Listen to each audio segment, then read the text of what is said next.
Sallallahu wasallam wa baraka ala nabiyyina Muhammadin wa ala alihi wa ashabihi wa tabi'in wa man tabi'ahum bi ihsanin ila yaumiddin wa sallama tasliman katsiran amma ba'd.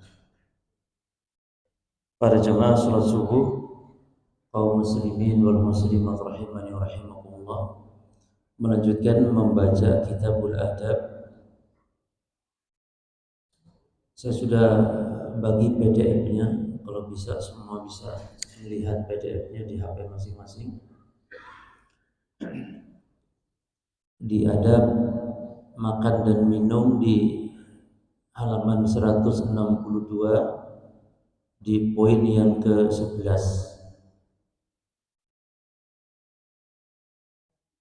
Qala al-muallif rahimahullah, an-nahyu 'anil qirani bainat tamrataini. Larangan mengambil dua butir kurma sekaligus. Jadi kalau makan bersama teman-teman, bersama saudara-saudara kita makan kurma, jangan ngambil dua langsung, tapi ngambil satu-satu. Wa hadha nahyu, suaranya jelas ya? Hah? Wa hadha nahyu yatanazzalu 'anil jama'ah lal wahid. Larangan ini diperuntukkan buat orang yang makan bersama, makan berjamaah. Lal wahid, bukan untuk satu orang. Kalau satu orang silakan ngambil dua biji langsung juga tidak apa-apa, kurma-kurma sendiri. Ini kalau kurma di hadapan saudara-saudara kita. Wa fihi ahaditsu sahihah, dan tentang masalah ini ada hadis yang sahih. Minha, diantaranya an Syu'bata an Jabalata qala, itu dari Syu'bah dari Jabalah, dia berkata, kunna bil madinati fi ba'di ahli al-Iraq fa asabana sanatun. Kami berada di kota, di sebuah penduduk Irak, lalu kami tertimpa sanah, tertimpa paceklik. Fakana Ibnu Zubair yarzuquna tamar, dan Ibnu Zubair memberikan kami kurma. Fakana Ibnu Umar radhiyallahu anhu yamurru bina, lalu Ibnu Umar radhiyallahu anhu melewati kami. Fayaqulu, dan dia berkata, inna Rasulullah sallallahu alaihi wasallam, bahwasanya Rasulullah sallallahu alaihi wasallam naha, melarang, anil iqran, Nabi melarang iqran. Apa itu iqran? Iqran itu mengambil dua sekaligus, menggandeng. Illa an yasta'dzina ar-rajulu minkum akhahu, kecuali kalau salah seorang kalian minta izin saudaranya. Jadi jangan ngambil dua makanan sekaligus kecuali kalau minta izin saudaranya. Al-Imam Ibnu Jauzi di dalam kitab Al-Mushkil mengatakan, fa'amma hukmul hadis fa inna hadha innama yakun fil jamaah. Kata Imam Ibnu Jauzi bahwa hukum hadis, maksudnya larangan dalam hadis ini adalah jika makan dalam konteksnya berjamaah. Wal adatu tanawalu tamrotan wahidatan, dan kebiasaannya memakan kurma itu satu persatu. Maka faida qarnal insan, kalau seseorang menggandengkan, ngambil dua lebih dari satu, zada 'alal jamaah wasta'siru 'alaihim fabtakiru ilal idzin. Nah, kalau dia mengambil dua atau lebih, berarti dia mengutamakan diri sendiri, maka ketika itu butuh minta izin. Ya, karena hukumnya orang ambil itu satu-satu, ketika dua maka minta izin. Taib, wan nahyu huna, Dan larangan ini berjamaah imma litahrim awil karohah, bisa jadi larangan ini haram, bisa jadi larangan ini makruh. Karena larangan itu bisa satu dari dua kemungkinan. Hukum asal setiap larangan hukumnya haram, kecuali ada dalil yang memalingkan dari haram menjadi makruh.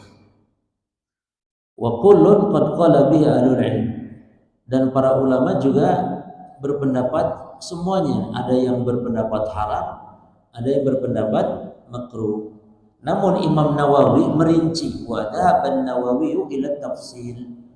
Namun Imam Nawawi merinci, yakni ikran ini apa hukumnya? Ketika makan banyak, makan berjamaah, apa hukumnya ikran? Kata Imam Nawawi, wassawabu at-tafsil. Yang benar adalah diperinci.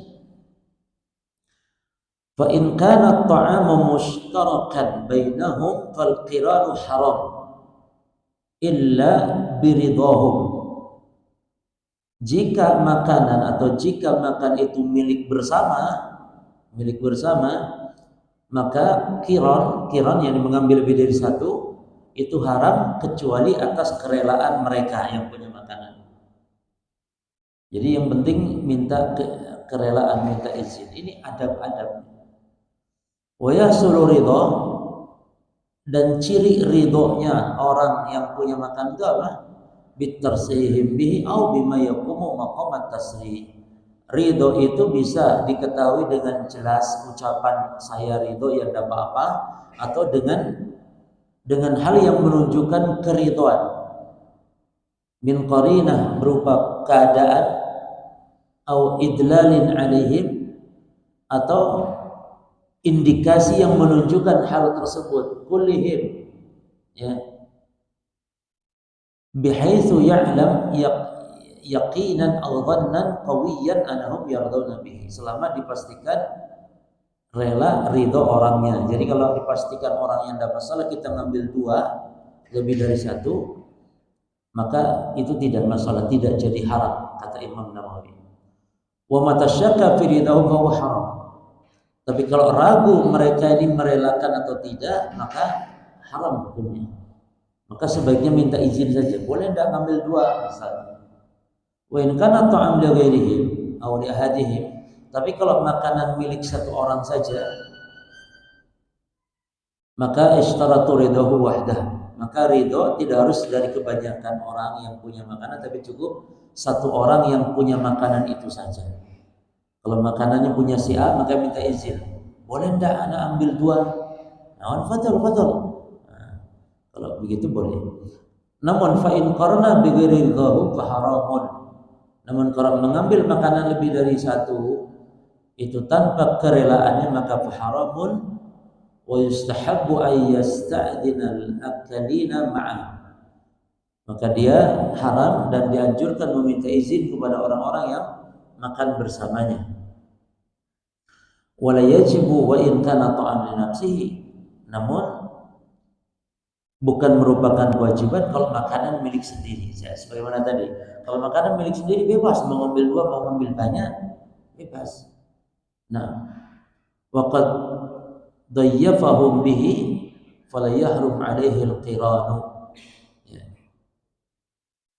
Summa in kana fi ta'am qillatun fahasan alla yaqrina. Lalu jika makanan sedikit, ini adab-adabnya jamaah, maka sebaiknya jangan mengambil lebih dari satu. Li tasawihim, ya, li tasawihim, supaya bisa rata. Tapi wa in kana katsiran, kalau memang banyak, bihaitsu yafdulu anhum fala ba'sa bi qiranihi. Tapi kalau makanannya banyak, maka tidak mengapa mengambil lebih.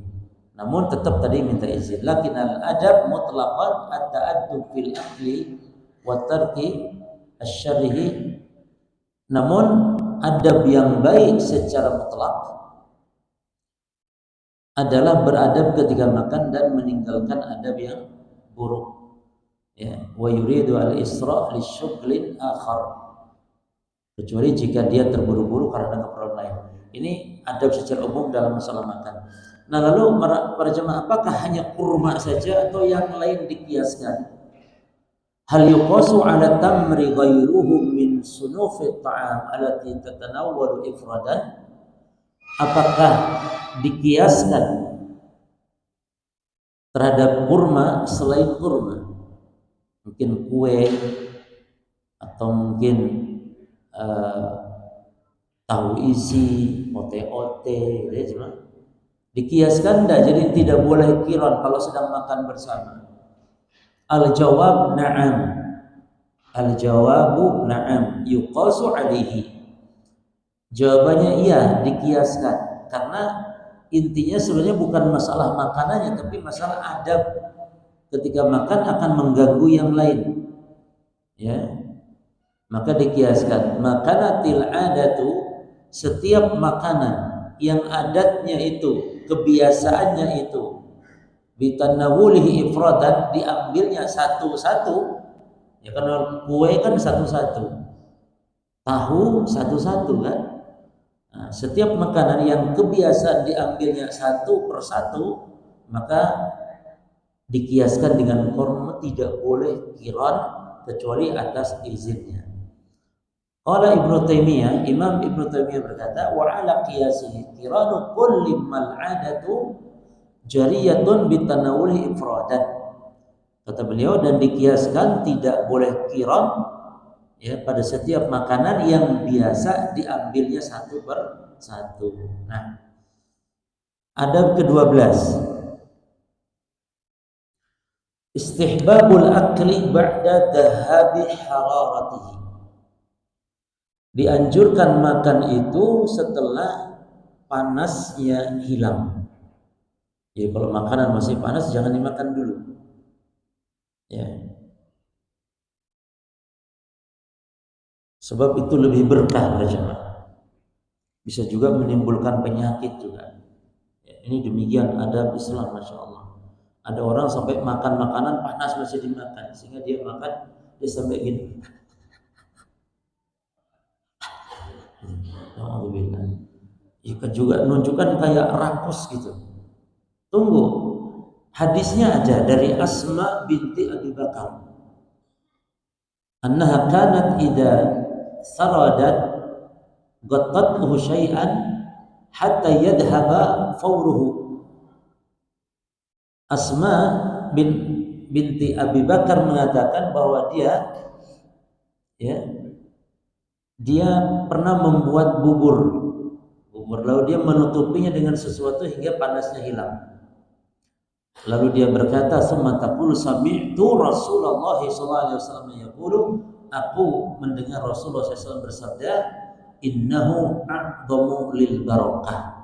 Jadi kalau makanan ditunggu panasnya hilang sehingga makanan itu menjadi dingin atau hangat, ya, enggak panas, itu lebih besar berkahnya.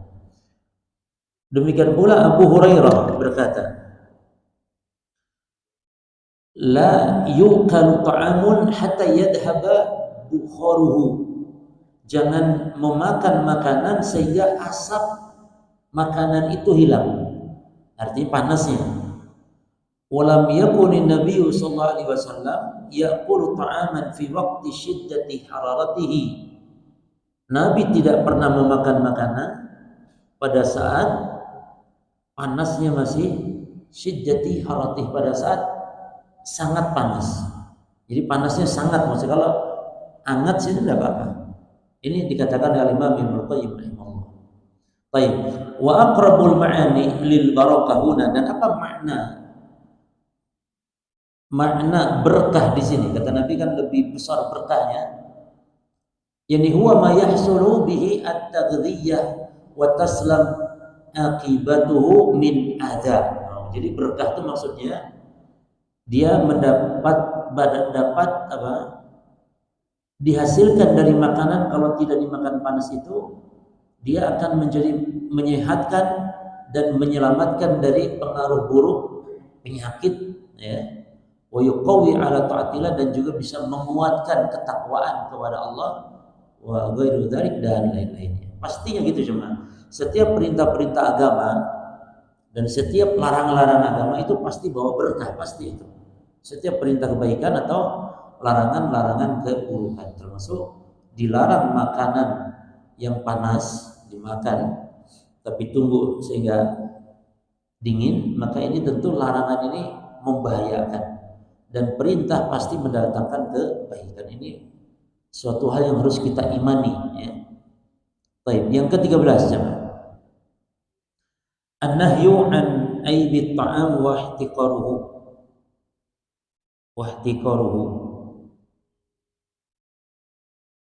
Larangan mencela makanan dan meremehkan. Mencela makan dan meremehkan. Imam Nawawi mengatakan para jemaah, meremehkan, mencela itu dengan mengatakan malih.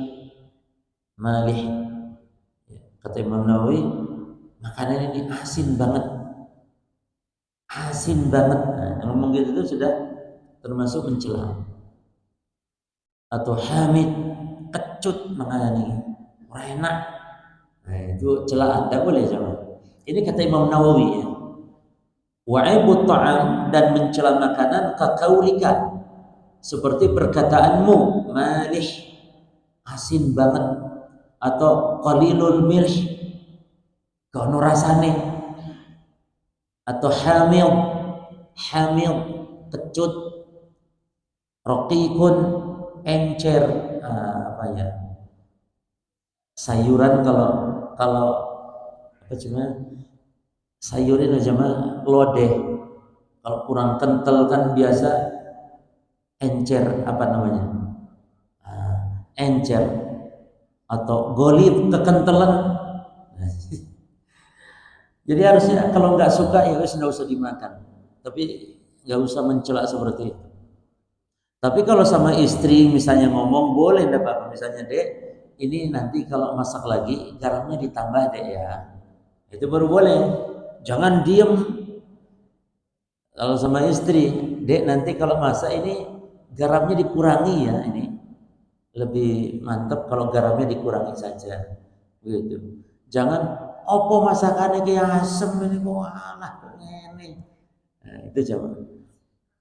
Ya. Dan memang kita dianjurkan untuk memberi apresiasi kepada istri kalau masak enak masakan, supaya dia senang, semangat, dan itu bentuk ibadah. Ada seorang suami nggak pernah muji masakan istri, lalu dinasihati oleh syekh di masjid, kalian wahai para suami kalau pulang ke rumah kalian masing-masing, coba puji istri, puji dandanannya, masakannya. Si suami ini tidak pernah muji, dia pulang dipraktekkannya. Pas istrinya mungkin menyiapkan sarapan atau apa, disediakan, lalu dipujinya, Masya Allah, mantap sekali ini masakan, tidak ada loh masakan kayak ini, wah enak banget ini, Masya Allah. Istrinya malah marah, kurang ajar kamu mas. Aku seumur-umur masak tidak pernah kau puji, giliran iki kirimannya tetangga kau puji, ya kurang ajar banget. Yang ternyata itu kiriman tetangga aja. Pernah juga dibuat, jadi kita ini memang kurang dingin kepada istri itu, ndak meraih, mengucapkan cuma aku mencintaimu, atau Dek, Masya Allah kau cantik sekali. Itu harus dilakukan seorang suami. Jangan sampai istri kita dengar dari orang lain. Seorang syekh juga, Syekh Said Misfaq hafizallah, pernah membuat semacam angket. Para suami yang hadir, coba sekarang membuktikan bagaimana sikap kalian kepada istri selama ini. Coba sekarang kirim SMS atau WA istrinya, ucapkan aku mencintaimu, aku rindu kamu. Kirim. Ternyata coba balasannya apa dari istri-istri kalian, balasannya. Ternyata rata-rata dibuka balasannya, rata-rata istri pada ngomong, kan gendeng kan. Berarti tidak biasa gitu loh coba.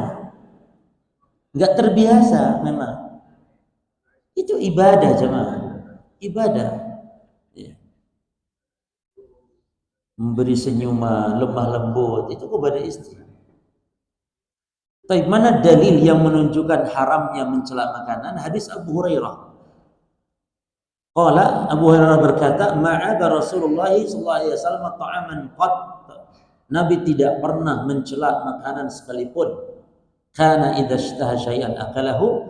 Kalau beliau suka makanan itu beliau makan, wa in kariyahu tarakahu. Kalau tidak suka beliau tinggalkan tanpa harus mencela. Ya, tanpa harus mencela. Dan kata Imam Nawawi tadi apa? Celaan seperti tadi ucapannya. Wa illatun nahyi fi dzalik, dan sebab larangan mencela makanan itu kenapa? Li'anna ta'am khalqatullah. Khalqatullah, karena makanan itu ciptaan Allah, tentu makhluk juga ciptaan Allah. Fala tu'abbaka, semua ciptaan Allah tidak boleh dicela. Wa fihi wajhun akhar, ada lagi segi yang lain kenapa dilarang, wa huwa anna aibat ta'am, bahwa mencela makanan itu yudkhilu ala qalbi sani', akan membuat hati orang yang membuat makanan itu al-hazan, sedih. Ya, kalau istri yang masak nanti dicelaknya sedih. Ya. Wal alam, dan sakit hati, dan menyakiti muslim nggak boleh, menyakiti orang yang. Makanya apa susahnya jemaah, walaupun kecut ya wis enak, masya Allah, siapa susahnya gitu loh jemaah. Ya. Cuma nanti tadi kalau mau kritik nggak apa-apa, nanti tambah garamnya ya. Tapi jangan langsung, kenapa kalau dikasih makan bahkan puji saja, masya Allah wah enak ini, padahal tidak enak. Tapi itu tidak apa-apa. Kalau istri kan dusta seperti ini yang dibolehkan. Jadi berbohong kepada istri boleh itu kalau bohong yang mendatangkan kecintaan, bohong seperti ini boleh. Dandannya jelek padahal bilang bagus, itu bohong. Dianjurkan bohong dusta seperti itu. Tapi kalau bohong yang biasa nggak boleh, walaupun kepada istri, walaupun suami kepada istri, atau sebaliknya. Misalnya istrinya tanya, "Mas, kamu kawin lagi tak Mas?" Dengar aku. Enggak, padahal wis kawin memang. Itu enggak boleh, dusta itu. Enggak boleh. Makanya sama poligami ya, walaupun sah tanpa izin istri, tapi tetap enggak boleh dusta. Tapi kan angel, enggak bisa memang. Makanya saya bilang kalau poligami enggak dapat izin istri walaupun boleh, cuman lebih baik enggak usah. Tundukkan dulu istri pertama baru boleh kawin. Langkahi mayat dulu katanya gitu, langkahi mayat saya dulu ya. Karena akan timbul kedoliman timbulnya dusta, nanti maksiat, nggak berkah nikah kayak seperti itu. Maka nikah poligami berkah itu kalau diizinkan istri pertama, bahkan istri pertama yang nganter, bahkan istri pertama yang mencarikan, oh tambah mantap lagi itu. Cuman jarang begitu, 1.000.001 gitu cuma. Bukan 1.001. Ya. Baik. Fasaddan Nabi sallallahu alaihi wasallam hadzal bab. Maka Nabi menutup pintu ini hatta yajidu al-hazan, sehingga tidak ada kesedihan ya bagi yang masak makanan tersebut, tariqan ila qalbi al-muslim. Nah, karena kita memang hukum asal enggak boleh menyakiti orang Islam. Orang Islam lah jemaah. Wasyari'atu ta'ti bimithli hadza daiman, dan sementara syariat selalu mengajarkan hal tersebut. Baik. Bagaimana kalau nampak ada hadis kontradiksi jemaah? Jadi ada hadis seolah-olah Nabi mencela makanan. Hal yata'aradu hadzal hadis? Apakah hadis ini bertentangan hadis tadi mencela makanan enggak boleh? Mamtina'in Nabi sallallahu alaihi wasallam an aklid dhab, dengan hadis terkait Nabi tidak mau makan dhab. Jadi ceritanya Nabi di rumah Maimunah bintil Harits, salah seorang istri Nabi, lalu di situ ada sahabat Ibnu Abbas, ada Khalid bin Walid, yang mana Maimunah ini bibinya Khalid bin Walid plus juga bibinya Ibnu Abbas. Yani ibunya Ibnu Abbas dan ibunya Khalid bin Walid itu beradik kakak dengan Maimunah, istri Nabi sallallahu alaihi wasallam yang dinikahi paling akhir. Dihidangkan di situ makanan dan ada dhab. Dhab itu para jemaah sekalian, dia kadal gurun atau kadrun. Kadal gurun. Jadi walaupun mirip dengan biawak, tapi dia bukan biawak. Jemaah, hati-hati. Tidak setiap yang mirip halal, tidak. Karena dob lain, makanannya lain. Dob itu makanannya rumput-rumputan saja, rumput-rumput padang pasir, rumput-rumput gunung gitu. Kalau biawak haram. Contoh misalnya jemaah sekalian, Nabi mengatakan kulu din nabi min siba fa aqlu haram. Setiap binatang buas yang bertaring maka memakannya haram. Binatang buas yang bertaring. Contohnya harimau misalnya. Harimau haram dimakan, anjing haram dimakan. Harimau jangankan, mungkin antum yang dimakan harimau daripada makan harimau. Cuman dua kriteria kata Imam Al-Qayyim, buas dan bertaring. Maka di zaman Nabi ada binatang yang bertaring tapi dia tidak buas. Itu buruan beliau Rasul dan para sahabat saat itu. Itu namanya ad-dubu'.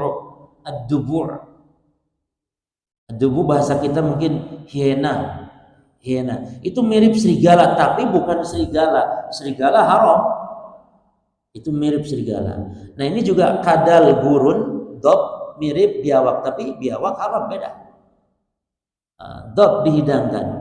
Lalu ketika Nabi mau makan, Nabi tidak tahu apa yang dihidangkan, daging apa, nggak tahu. Lalu kata istrinya, beritahu Nabi itu apa yang beliau akan makan. Lalu kata Nabi, mahada, apa ini? Lalu kata para sahabat, dhab ya Rasulullah. Itu dhab ya Rasulullah. Lalu nggak jadi Nabi makan. Khalid bin Walid tanya, haramun huwa ya Rasulullah? Kenapa nggak jadi makan? Apakah haram ya Rasulullah? Kata Nabi, la. Tidak haram. Ya. Tapi fa'ajiduni afuhu. Tapi saya jijik. Ucapan jijik karena kata Nabi, lam ajid fi ardi qaumi, karena dob ini enggak ada di kampung saya kata Nabi. Jadi di daerah Rasulullah itu enggak ada dob tersebut. Sehingga fa'ajiduni afuhu, dan saya merasa jijik. Nah, perkataan jijik ini jemaah apakah bentuk celaan sebagaimana hadis enggak boleh mencela makanan? Ya, wa fi riwayatin hadza lahmun lam aqulhu qad. Daging dob ini saya enggak pernah makan sama sekali. Taib imtina'uhu min aibi ta'am. Apakah Nabi enggan makan dob? Bahkan sahabat mengatakan jijik ini apakah bentuk celaan? Ya. Apakah bentuk celaan? Al-jawab, maka jawabannya annahu la ta'aradu bainal haditsain. Jawabannya tidak, jemaah, tidak bertentangan antara dua hadis tadi. Walaysa qauluhu sallallahu alaihi wasallam fi dhabi min aibi ta'am. Ketika Nabi tidak mau makan dhab karena Nabi merasa jijik, itu bukan bentuk mencela makanan. Tapi apa? Bal huwa ikhbarun an sababin tina'ihi. Itu bukan bentuk mencela makanan, tapi bentuk Nabi mengkabarkan sebab kenapa tidak maunya. Jangan sampai nanti disangka haram. Ya. Atau mungkin ada orang tidak mau memakan makanan tertentu karena mungkin dia punya penyakit tersebut. Itu pengkabaran, boleh.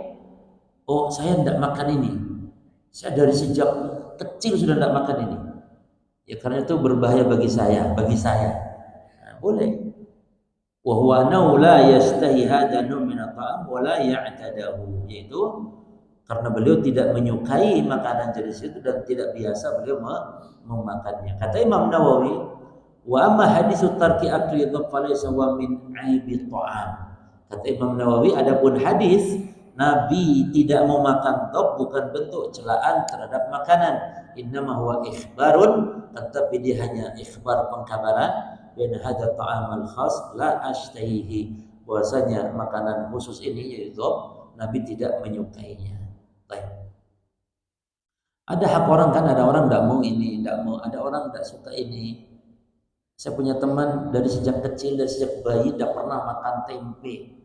Kalau yang namanya tempe sudah dia menjauh sudah. Kayak jijik lihat tempe. Orang pada enak sama makan tempe, dia sendirian. Termasuk saya jemaah. Saya ini kalau Idul Adha, di satu sisi saya bahagia karena itu hari besar. Di sisi lain saya menderita karena bau daging. Saya sejak kecil nggak pernah makan daging sampai sekarang usia saya. Jadi kalau makan daging muntah aja. Nah kalau saya ngomong dan suka daging bukan mencela daging, tapi yang demikian. Maka saya kurban ya kurban, tapi tidak pernah makan. So, walaupun ulama ada yang mewajibkan makan daging kurban, tapi tidak bisa. Ya. Tapi nih bakso iso aneh binajai.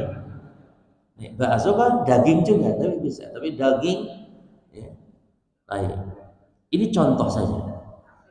Yang ke-14 jemaah, hukmu syurbi wal akli qa'iman. Nah, hukum makan dan minum sambil berdiri. Nah, mu'alif sengaja tidak menyebutkan tidak boleh atau tidak menyebutkan boleh, tidak, tapi hanya hukum makan minum sambil berdiri karena ada khilaf ulama. Ikhtilafal ulama fi hukmi syurbi qa'iman. Para ulama berbeda pendapat tentang hukum minum sambil berdiri. Kalau minum dibahas berarti makan juga sama. Kalau minum sudah tidak boleh misalnya, maka makan tambah tidak boleh karena minum mewakili makan. Wa ya'udu ikhtilafuhum fihi ila wujudi ahadits sahihah. Dan sumber perselisihan ulama terhadap boleh tidaknya minum sambil berdiri adalah kembali kepada adanya hadis yang sahih yang nampaknya hadis-hadis itu kontradiksi.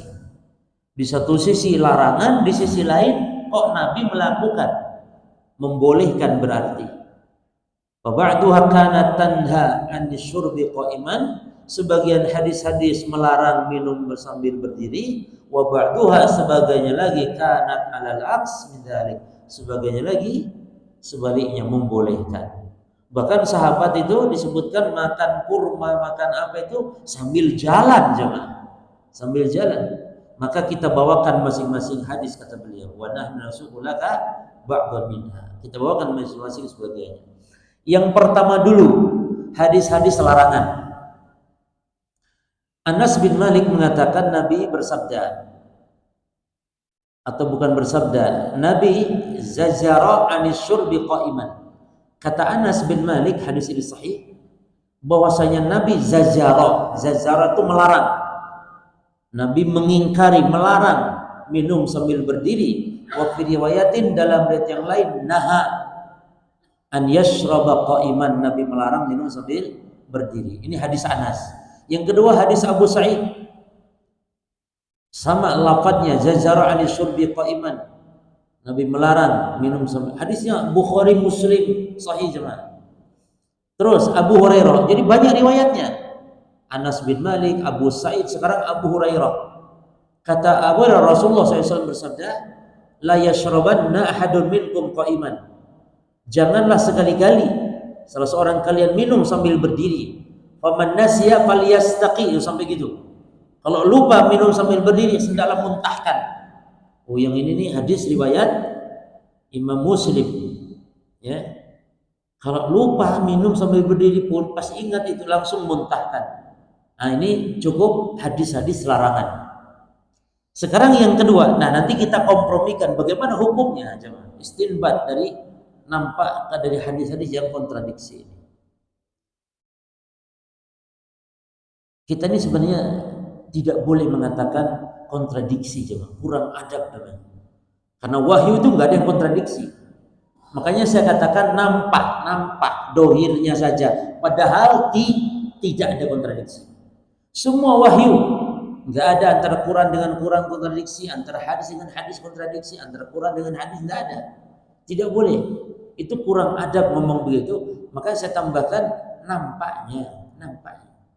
Jadi jangan dengan gampang mengatakan ini hadis kontradiksi.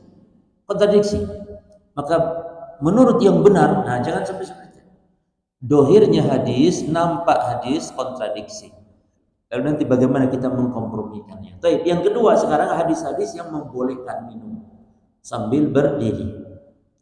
Dari Ibnu Abbas, dia berkata, saqaitu Rasulullah SAW min Zamzam. Lihat jemaah, saya memberi minum Rasulullah dari air Zamzam. Fasyariba, lalu beliau minum, wa huwa qaim, dalam keadaan sambil berdiri Rasulullah. Cuman ingat, airnya air apa dulu? Jemaah, air Zamzam. Jadi bisa jadi perbuatan Rasul ini bisa jadi karena dalam rangka apa ya? Kalau air Zamzam kan dalam rangka rame, sibuk dan semisal, ada hajat, keperluan gitu loh jemaah. Cuman intinya boleh kan begitu. Terus dari Ali bin Abi Thalib, ya, An-Nazal berkata, dia mengatakan, ata Aliyun ala babi Rahbah. Ali pernah datang di pintu Rahbah. Lalu fasyariba qa'iman. Lalu Ali bin Abi Thalib minum sambil berdiri. Ini bukan air Zamzam ini. Air biasa, minum sambil berdiri. Faqala, lalu kata Nazal, inna nasan yakrahu. Kata Nazal ini yang meriwayatkan dari Ali. Kata Nazal, orang-orang pada mengingkari. Kenapa kok minum sambil berdiri nih? Gak boleh, kok bisa minum sambil berdiri gitu. Baik. Inna nasan yakrahu an yashrabu huwa qa'im. Sementara orang-orang pada mengingkari, gak suka melihat Ali minum sambil berdiri. Lalu apa kata Ali? Ali menjawab dengan hadis, dengan dalil. Kata Ali, wa inni ra'aitu nabiyya sallallahu alaihi wasallam, aku melihat Rasul sallallahu alaihi wasallam fa'ala kama ra'aitumuni fa'altu. Aku melihat Rasul melakukan sebagaimana kalian melihat aku melakukan, yaitu minum sambil berdiri. Dalam riwayat Imam Ahmad dikatakan an-Zadan, dari Zadan, bahwa Ali bin Abi Thalib minum qa'iman sambil berdiri. Fanadharan nasu, orang-orang pada melihatnya. Fankaru dzalika alaihi, lalu orang-orang mengingkarinya. Lalu Ali bersabda, Ali berkata, ma tanduruna in ashrab qa'iman. Kata Ali, kenapa kalian lihat-lihat? Kenapa kalian lihat aku minum sambil berdiri? Faqad ra'aitu Rasulullah SAW yashrabu qa'iman. Aku sudah melihat sendiri Rasul minum sambil berdiri. Wa in ashrab qa'idan faqad ra'aitu, kalaupun aku minum sambil duduk pun aku melihat Rasul minum juga sambil duduk. Jadi Rasul minum berdiri ya duduk, aku lihat semuanya, kata Ali. Hadis ini juga sahih, diriwayatkan oleh Imam Al-Bukhari. Ibnu Umar juga demikian. Kunna nashrabu wa nahnu qiyam. Kami terbiasa minum dalam keadaan kami sedang berdiri. Wa naqul, dan kami biasa juga makan. Wa nahnu nas'a, dan kami sambil jalan. Coba.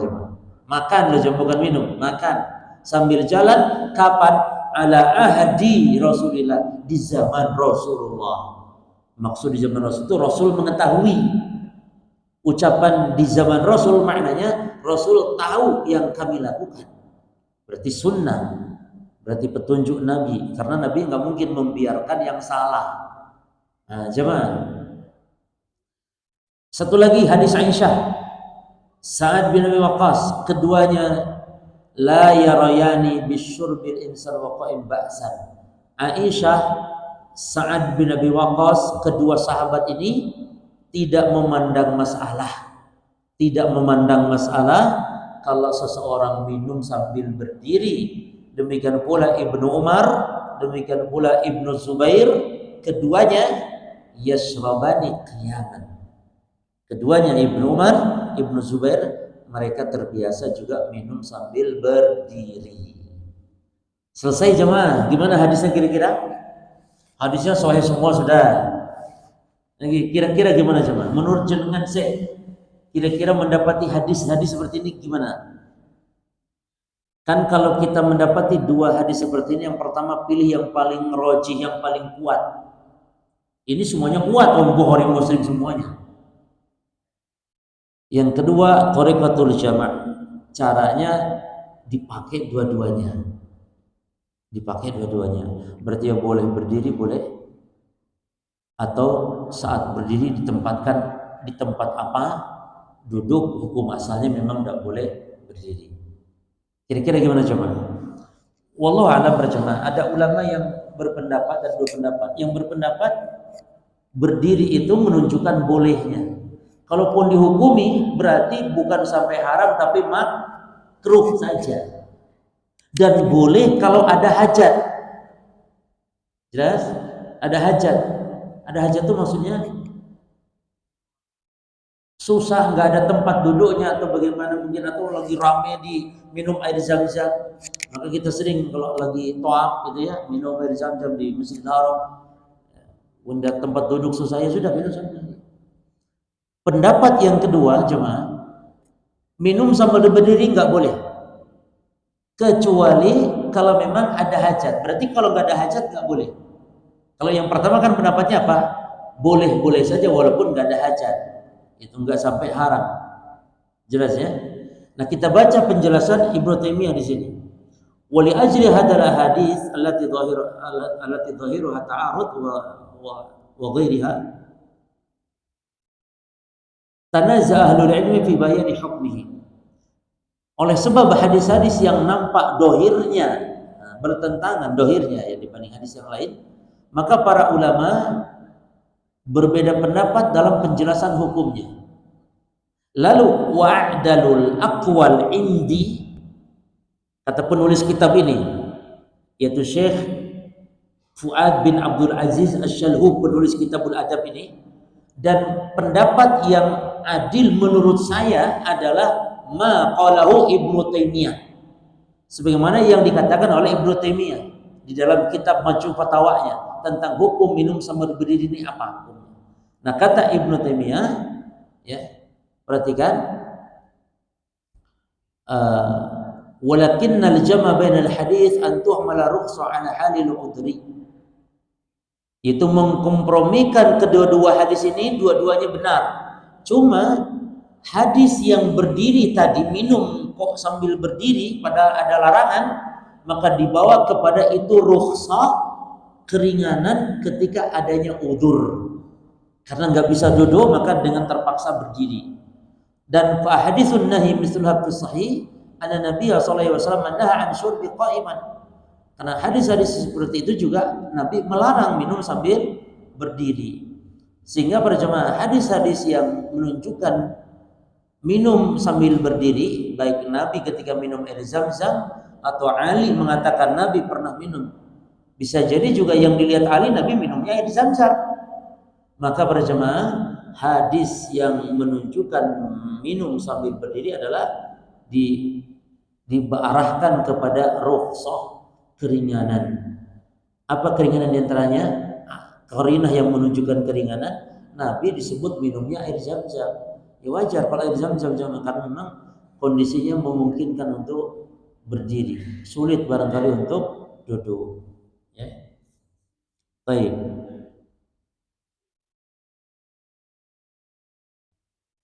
Lalu hadis Ali pun diriwayatkan katanya dalam asarnya bahwa itu adalah juga air Zam-Zam, sebagaimana dalam hadis Ibnu Abbas, itu ketika hajian.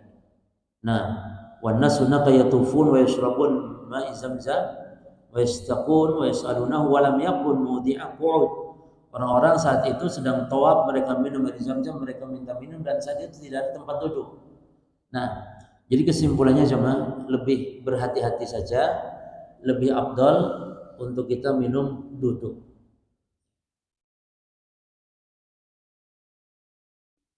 Karahiyatut tanaffus fil ina wan nafkh fihi. Ini insyaallah kita lanjut nanti yang ke-15. Ada berapa poin lagi? 15, 16, 20 loh, kok masih banyak. 21 ya, kita lanjut nanti aja. Tolong diingatkan nanti poin 15 ya.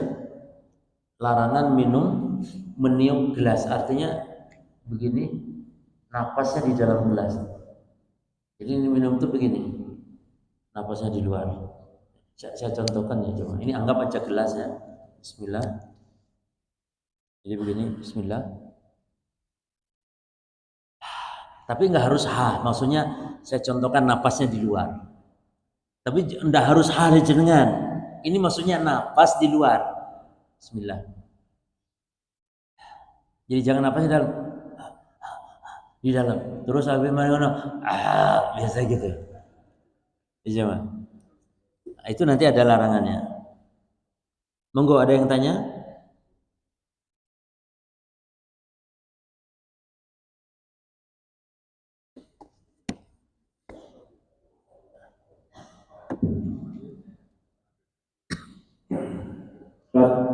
Tadi dikatakan bahwa kita tidak boleh mencela makanan. Ini bagaimana ketika kita dijamu seseorang atau mungkin di sini kan ada warung cukup. Padahal kita tidak tahu makanan itu asin atau pedas sesuatu. Nah, ketika kita makan dan ternyata asin, kita kan nggak boleh mencela dan nggak boleh makanan itu terus nggak dilanjutkan, nggak enak. Untuk penjelasan gimana? Baik. Kalau memang kitanya nggak bisa makan dengan sebab asin banget dan kita tidak suka asin misalnya, boleh bentuk pengkabaran tadi. Contohnya gini jemaah, mencela hari waktu itu juga nggak boleh, namun boleh kalau bentuknya pengkabaran. Jadi intinya mencela beda, misalnya hari ini hari sial, nah itu mencela nggak boleh. Tapi kalau bentuk sebagai pengkabaran, ini hari yang demikian melelahkan. Hari ini hari yang melelahkan, itu boleh ucapan seperti itu. Tapi kalau mengatakan hari ini hari sial, hari yang bikin apes bahwa sial, itu tidak boleh. Nah, termasuk mencela makanan. Kalau memang mencela, oh makanan asin banget, oh makanan opo asin, itu mencela. Tapi kalau sekedar mengkabarkan, saya tidak bisa makan ini karena ini terlalu asin makanannya, saya nggak bisa makan, nggak bisa makan asin. Tapi yang suka asin makan saja, tidak masalah. Seperti saya saya orang Jawa Barat cenderung sukanya asin-asin, tenang kalau asin. Tapi kalau manis makan sudah tidak bisa. Saya pernah di Jogja makan gudeg jemaah. Di Jogja makan gudeg, antri itu gudeg. Pas saya beli satu, ternyata masya Allah, kolak. Akhirnya saya tidak makan, saya kasih sama orang, tidak makan. Nah, itu tidak masalah, tidak suka dikabarkan saya nggak suka manis gitu kan. Pernah juga saya ada makanan di Magelang jemaah, kayak lontong, tahu lontong gitu ya, tahu lontong, tapi pakai kecapnya banyak jemaah, manis sekali. Ustadz Muhammad Wujud, masya Allah, saya itu baru satu sop udah bisa. Ustadz, Anda udah bisa makan ini, manis banget. Jadi enggak tahu apa namanya, mungkin ada orang Magelang sini. Jadi lontong kayak tahu tek gitu tapi manis, kecapnya banyak, terus kecapnya subhanallah. Nah itu jadi boleh. Jadi jenengan kalau sarapan nanti nggak usah dicela, tapi kalau pedas misalnya ya nanti usul ke Pak Roji jangan terlalu pedas gitu ya. Nah jadi bedakan mengkabarkan dengan mencela. Kalau mengkabarkan tidak masalah. Nah, yang lain monggo. Nggih, monggo Pak. Terima kasih. Assalamualaikum warahmatullahi wabarakatuh. Waalaikumsalam. Tadi sudah sampaikan masalah hidangan yang sudah dipersilakan atau diharapkan oleh tuan rumah atau panitia. Ini di dalam budaya Indonesia banyak yang punya hajat saking sibuknya dan di situ bahkan tidak sempat untuk memberikan kesempatan monggo dimakan. Bagaimana ini? Kalau kita mencicipi atau bagaimana? Bahkan fenomena yang luar biasa itu kadang-kadang dimasukkan ke tas. Itu fenomena yang luar biasa. Monggo ini perlu dijelaskan karena ini sesuatu yang memang kebiasaan di Indonesia atau Jawa Timur khususnya. Kemudian yang kedua tadi mengenai ya adab untuk minum ya tadi. Minum itu memang ada hadis yang mengatakan kalau minum sambil berdiri itu tidak berkah, bahkan menimbulkan sebuah penyakit. Bahkan makan itu seperti itu. Ini perlu diambil kesimpulannya konkret supaya kita bisa mengambil sikap yang kita lakukan atau kita amalkan. Terima kasih Ustaz. Assalamualaikum warahmatullahi wabarakatuh. Ya, jadi para jamaah sekalian, undangan makan itu sudah kita bahas dulu sekali. Jadi bab tentang masalah, bab adab ad-diyafah, bab tentang bertamu. Jadi kita ini kalau diundang makan, maka yang tidak diundang, kalau undangan dikhususkan, maka yang tidak diundang itu tidak boleh hadir. Lain lagi kalau undangan sifatnya umum. Misalnya, siapa saja yang hadir di masjid ini silahkan makan di rumah saya. Maka siapa yang hadir itu berarti umum, tidak harus satu persatu. Nah, kalau ada seseorang diundang makan, maka temannya yang tidak diundang ini harus minta izin. Bahkan Nabi pernah bawa teman Nabi sahabat, padahal sahabatnya nggak diundang, dan Nabi kepada sahibul baitnya minta izin. Ya fulan, ini sahabat kita ikut dan dia tidak diundang oleh engkau. Apakah engkau izinkan dia untuk makan? Kalau diizinkan kita ajak makan, kalau tidak silakan disuruh pulang. Disuruh pulang kata Nabi kalau tidak diizinkan. Tapi kata sahabat, "Fadhil ya Rasulullah, silahkan." Nah ini berarti menunjukkan memang nggak boleh karena Nabi sampai minta izin terlebih dahulu. Nah sekarang fenomena hajatan-hajatan seperti ini, kalau memang dia hajatan hanya undangan tertentu yang diundang, berarti yang tidak diundang tidak boleh. Tidak boleh untuk mencicipi makanan masuk ke tempat tersebut dengan pura-pura bawa masukin amplop seolah-olah diundang padahal tidak diundang. Tapi kalau yang hajat ini memang mempersilahkan siapapun, maka dibolehkan. Maka kita harus mengetahui korinah-korinah ini. Ini undangan ini umum atau tidak? Itu jemaah. Nah seperti sekarang, kalau di masjid seperti ini, insya Allah untuk umum, insya Allah siapapun. Baik yang atau khusus yang sholat jamaah saja. Ini tidak sholat jamaah, boleh tidak mampir? Nah, ini juga harus ada akadnya. Apakah untuk yang sholat berjamaah saja atau yang tidak sholat berjamaah di masjid yang lain tapi ikut makan di sini boleh? Ini juga harus hati-hati. Makanya kita kalau untuk urusan makanan, Bapak Ibu tolong jangan bermudah-mudah. Jangan bermudah-mudah. Ya. Berbeda kalau di Saudi para jemaah. Di Saudi itu kalau yang namanya walimah kawinan di Saudi ya, ini adat mereka ini. Kalau yang namanya walimah itu siapa yang lewat mau mampir silakan, tidak mampir bebas, mau makan silakan. Kalau pas makan gitu mampir semuanya. Itu adat di Saudi. Kalau di kita tidak bisa seperti itu. Karena bisa jadi mereka terbatas. Mungkin mereka membuat hidangan terbatas hanya untuk undangan tertentu. Apalagi sampai yang makan yang memasukkan ke mana? Karena secara adat kalau sampai dimasukkan ibu-ibu ke plastik, masukkan ke tas, kalau ketahuan itu orangnya tidak akan ridho. Karena silahkan tuh makan di situ, sak kenyangnya mungkin tidak apa-apa. Tapi kalau sampai dibawa, nah ini juga adab-adab ini harus diperhatikan, dijaga. Jelas ya. Jadi kalau untuk urusan makan, hati-hati jangan bermudah-mudah. Kita boleh makan itu kalau memang dipastikan undangan ini umum, silahkan siapapun. Tapi kalau memang undangan hajat ini memang tertentu yang diundang saja, maka kita tidak boleh bermudah-mudah. Terus yang kedua tentang hukum makan sambil berdiri, minum sambil berdiri. Ya kita harus toleransi ketika terjadi khilafiyah ulama kalau khilafnya mu'tabar. Dan memang dalil-dalilnya kenyataannya ada. Namun ulama ini khilafnya ada yang mengkompromikan hukumnya makruh, ada yang mengatakan tetap haram makan minum sambil berdiri dan boleh ketika adanya udzur. Ya. Namun pendapat yang pertama tadi kan walaupun gak ada udzur boleh, cuman hukumnya ini makruh. Tidak bebas tapi tetap makruh, dicela kalau baiknya sambil duduk. Maka kita intinya minimal berpendapat makruh minimal. Maka kita minum, makan sambil duduk. Ya, itu lebih utama. Dan juga jika kita makan sambil duduk karena sebab kita mengikuti larangan Nabi, maka tentu dapat pahala kan itu.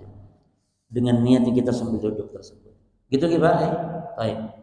Cukup jemaah, ini dulu mungkin bahasan kita bermanfaat dan Pak Raji tolong kalau sambil mengingatkan saya, ingatkan juga poin keberapa di kitab. Maka sudah saya kasih PDF-nya supaya mengingatkan poinnya, ya, supaya Pak Raji juga memperhatikan terus materinya, masya Allah. Jadi hafal. Subhanakallah wa bihamdika, asyhadu an la ilaha illa anta, astaghfiruka wa atubu ilaik. Assalamualaikum warahmatullahi wabarakatuh.